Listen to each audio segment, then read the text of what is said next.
Hi, I'm Tiffany Wilkinson, and in this short video, I'll be reflecting on the article Sequence Text Structure Intervention During Interactive Book Reading of Expository Picture Books with Preschool Children with Language Impairment by Allison Bright Smith, Arnold Olszewski, Christopher Swoboda, Ying Guo, and Joanne Prindiville from the University of Cincinnati.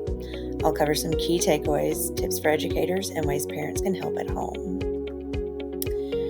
Before we dive into the details, let's take a look at some of the important terms we need to know. An expository text is also known as an informational text. It is a type of writing that aims to explain, inform, or describe something. Sequence text structure presents information in a chronological or step-by-step order and uses terms like first, then, next, and finally. Language facilitation strategies are techniques used to promote language development in children, especially those with special needs. These strategies aim to create a supportive environment where language learning is encouraged through various verbal and nonverbal interactions.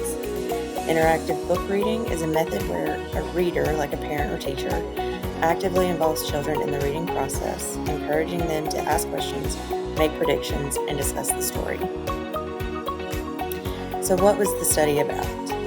This study explored how 8-week interactive reading intervention helped 6 preschoolers identified as having a language impairment. Teachers and speech-language pathologists used science-themed expository picture books and focused on the sequence text structure, like using words such as first, next, and last, to improve their receptive understanding of sequence signal words, vocabulary, and science topic knowledge. Understanding how texts are organized, especially sequence text, helps build vocabulary, grammar, and comprehension.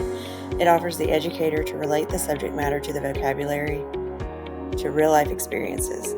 This matters because language-impaired children are at a much higher risk for later reading difficulties. The sequence text structure is easier for younger children to understand versus other text structures in expository text. Children are able to recall facts in sequential order because of those keywords. So what worked? Practitioners used strategies like asking questions, extending what kids said, and using visuals.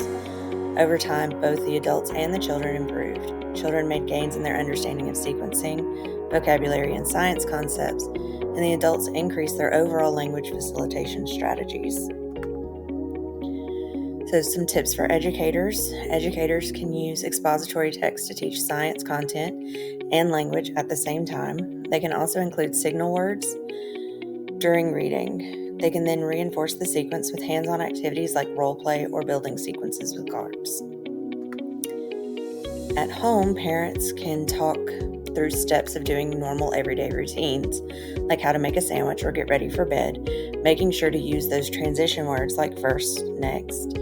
Another option is to read nonfiction books with real photos and asking, what happens next?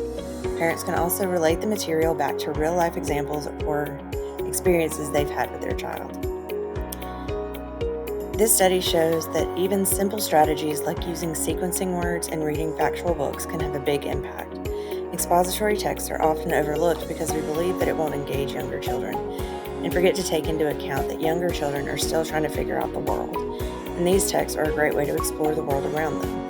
It also serves as a reminder that children with language delays benefit from rich, structured language experiences early on.